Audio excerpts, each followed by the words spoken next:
Media playback is unsupported on your device. Media captionCorbyn, evidence points towards Russia. Jeremy Corbyn said the evidence points towards Russia being responsible for the Salisbury attack, but he did not go as far as his shadow defense secretary. The Labour leader defended asking questions about the situation during Commons exchanges, saying that's what oppositions are there for. He said a source of the chemical weapon used appears to be Russia. Earlier, his shadow defense secretary Neil Griffith said the party accepted Russia was responsible. Russian former spy Sergei Skripal, 66, and daughter, Yulia Skripal, 33, remained critically ill in hospital, 11 days after they were found unconscious on a bench in Salisbury, Wiltshire. Theresa May told the Commons that Russia was culpable for the attack and that she was expelling 23 Russian diplomats, but Moscow has denied all involvement.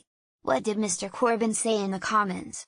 The Labour leader condemned the appalling attack but pressed the PM on whether the UK had supplied traces of the nerve agent used in the attack to Russia for analysis before Wednesday's deadline, as the Kremlin had asked.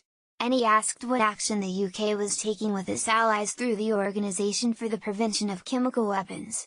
The UK's response, said a Labour leader, should be underpinned by support for the rule of law and international agreements and respect for human rights. But in a later Facebook post, Mr. Corbyn called for the Russian authorities to be held to account on the basis of the evidence, and our response must be both decisive and proportionate. Why has this caused a problem? A succession of Labour MPs, including some who had opposed Mr. Corbyn as Labour leader, called for him to be firmer in his condemnation of Russia. They also backed Mrs. May's response to the attack, including the expulsion of the Russian diplomats. Image copyright UK Parliament. Image caption Neil Griffith says Labour accepts what the Prime Minister has said and that Russia is responsible. Speaking on BBC Radio 4's Today programme, Shadow Defence Secretary Ms Griffith said, "We very much accept what the Prime Minister said. This is a very sophisticated nerve agent and Russia is responsible for this attack, and therefore we're fully supporting the measures which the government is taking, including the expulsion of 23 diplomats."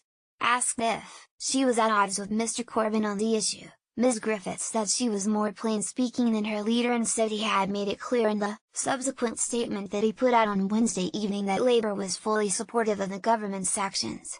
"I think the important thing is that is our position now," she added.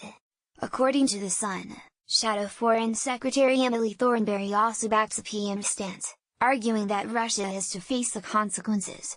Speaking at a London seminar on Wednesday, she said, "We utterly condemn this despicable act and support all the measures taken by the government today in response to it." What has Mr. Corbyn said since? Asked on Thursday about his tone during Commons exchanges, Mr. Corbyn said he was extremely definite in his response to Mrs. May. He said he totally condemned the attack and said that the perpetrators must be brought to justice, that the International Chemical Weapons Convention must be invoked, and the source of this weapon, which appears to be Russia, either from the state or from a rogue element of the state, must be brought to justice as a result of it. He added, "The evidence points towards Russia on this, therefore the responsibility must be borne by those that made the weapon, those that brought the weapon into the country and those that used the weapon." What I was asking was questions about the identity of the weapon, the reference to the Weapons Convention and also the support of other allies in this.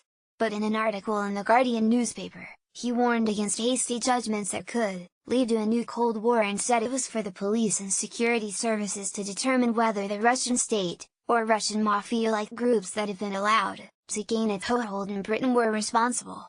He wrote, "Flawed intelligence and dodgy dossiers led to the calamity of the Iraq invasion. There was overwhelming bipartisan support for attacking Libya, but it proved to be wrong.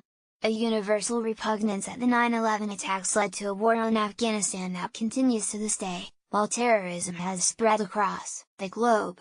What did Mr. Corbyn's spokesman say? The Labour leader's strategy and communications director said on Wednesday Labour did not oppose any of the measures outlined by Mrs. May, including the expulsions, but urged caution over reaching a definitive judgment on who was behind the attack. He said the most likely explanation was Russia that was directly or indirectly responsible for the attack, but culpability takes many forms. He pointed to the problematic history of UK intelligence on chemical weapons. He said there was a series of possibilities as to who may be responsible, including oligarchs, mafia elements and other ex-Soviet states.